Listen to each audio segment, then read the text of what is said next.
Hi everybody, I'm going to talk you through the answers to the probability end of topic test. So hopefully you can go through and mark each question as you go and keep an eye on how you would rag it for me because I'm going to get you to fill in a Google form at the end of this so that I can see how you got on with each question and therefore identify what topics you need to work on in your target lesson. Okay, so if we start off with question 1, the probability that a biased coin lands on heads is 2/3. The coin is spun twice, so that's us calculating the probability of two heads. So that's a head and a head, and therefore that's using your AND rule, where you would then need to multiply the two probabilities together. So therefore 2/3 times 2/3 would give you 4/9. Okay, so there's one mark available for that one, so it'd either be red or green. Okay, if we then have a look at question 2. So for question 2, a coin is rolled into a grid of squares. It lands randomly on the grid. To win, the coin must land completely within one of the squares. Mira and John each roll the coin a number of times and record their results. So we can see Mira had 6 wins and 44 losses, and therefore 50 rolls. And John had 28 wins and 72 losses, and therefore 100 rolls. We're asked to work out the different estimates for the probability of winning. So you've got 3 different options that you could have. If you used just Mira, it would be 6 wins out of her 50 rolls, or in its simplified form, so 3/25. If it was for John, so he got 28 out of 100, which is 14 out of 50, or 7 out of 25. Or you could have done it for the both of them combined, in which case there were 150 rolls altogether, and 6 plus 28 makes 34 wins. So 34 over 150 or 17 over 75. So you get a mark for each one that you have. So out of the two, providing it's either the ones I've written down there or its simplified form, you would get the mark for that one. Then part B, which of your estimates is the better estimate for the probability of winning? And you've got to give a reason. And it depends on what you've written down. Okay, so you have to use the probability out that you've chosen in part A that has the highest number of trials.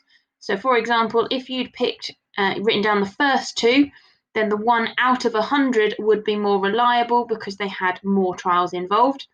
However, if you've used the combined one for the both of Mira and John, then that one would be more reliable because it had 150 trials.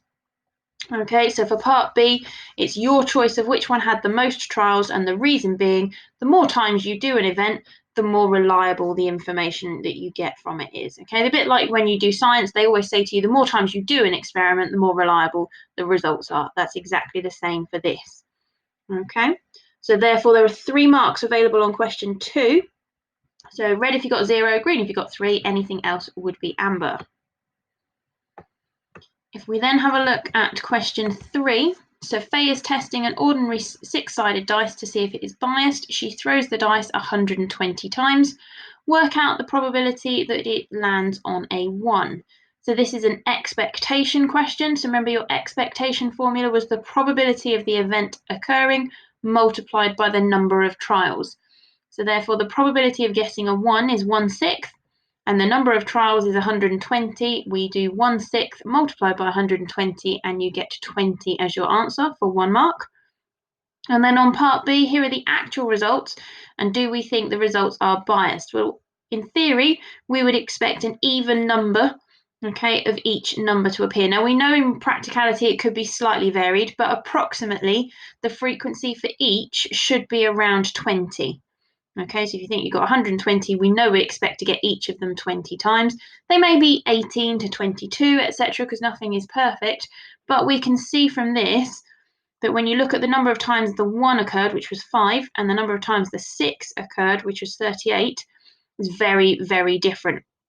So you get a mark for ticking yes on this one, and then a mark for your reason why. So you could have said the 1 should be about 20, and it's actually much lower.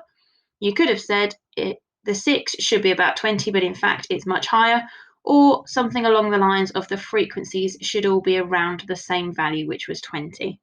Okay, so at that point, you can award yourself red, amber, or green. So remember, it's 3 marks again for the whole of that question. So combine your score for me, and remember, red for 0, green for 3, everything else amber. We then have a look at question 4, part A. So we've got a meal deal where you have to choose 1 sandwich, 1 drink, and 1 snack.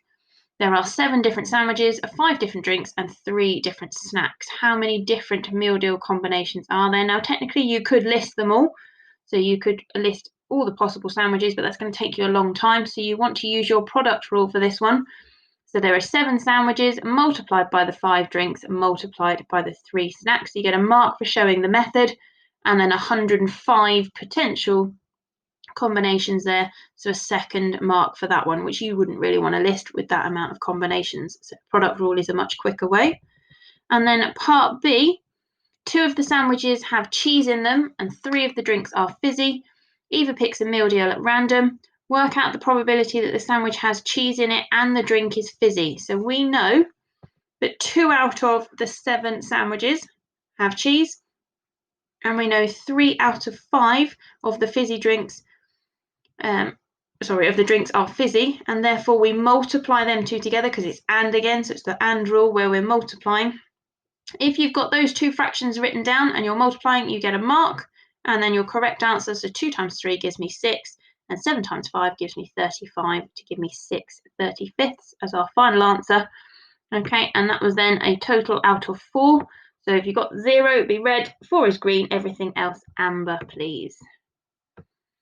We then have a look at question 5. So we're looking at our product rule again on this one. A code has 4 digits. Each digit is numbered between 0 to 9, and they may be repeated. The code starts 541. Amy knows the last digit is an odd number but not 7, and she chooses a different odd number at random. Work out the probability that she chooses the correct odd number. Therefore, we know it can be repeated. Our odd numbers are 1, 3, 5, 7, and 9. However, we know it can't be 7. So there are 4 possible options, and she's allowed to pick 1.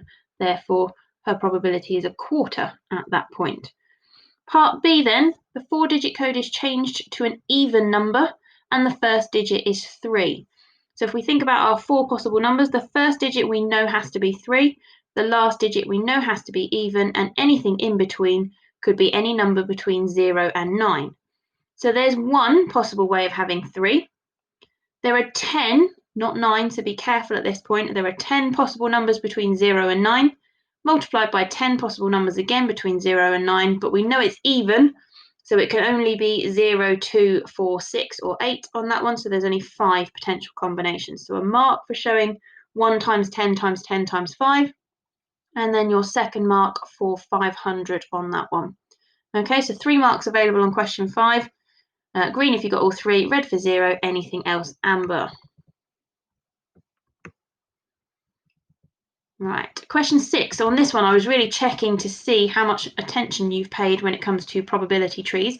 So the most important thing that you need to recognise is that you put the times at the top of your probability tree and your add on the right-hand side. And we know that we're multiplying the numbers on the branches to get the probability. So the probability of A times B would give me 0.12. We were told the fact that the probability of A is 0.3, so you had to do 0.12 divided by 0.3 to give you the 0.4, and you get a mark at that point.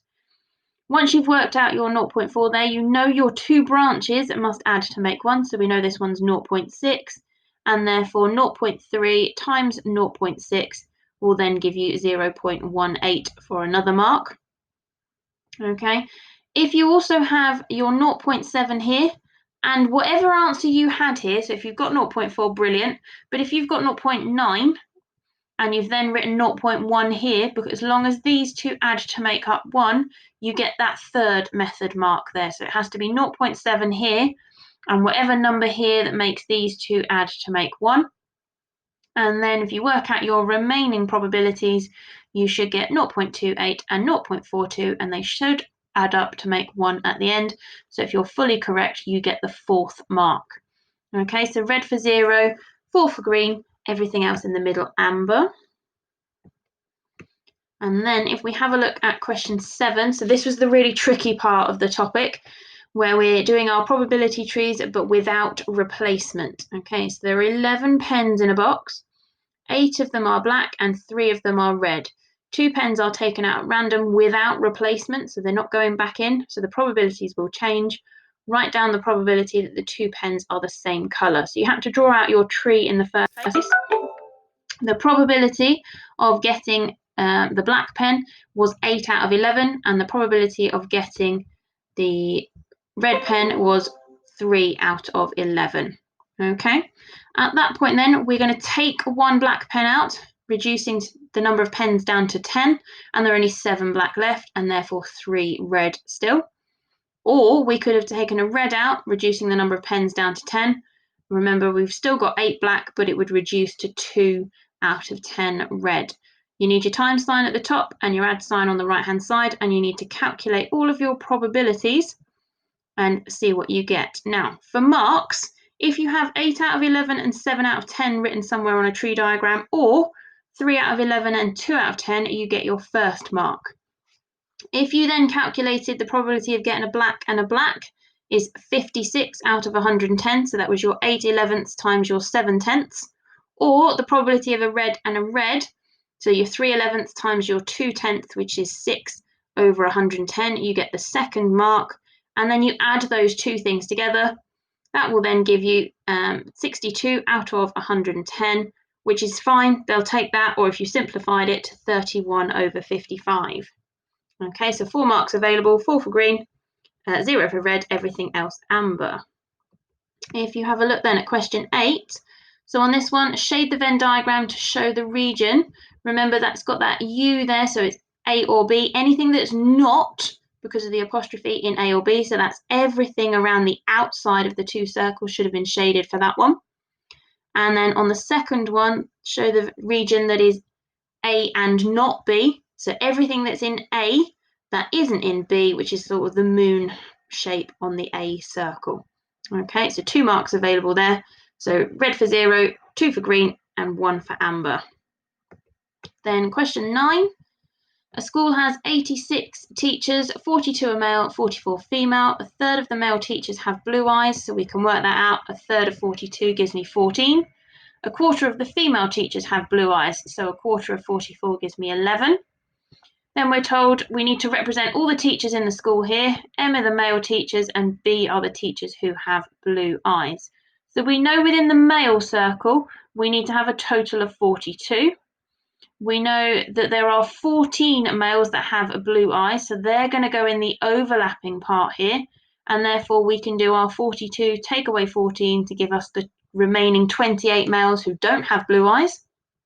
And we can also work out how many other people have blue eyes. So we know 11 females have blue eyes, but there are actually 44 females in total.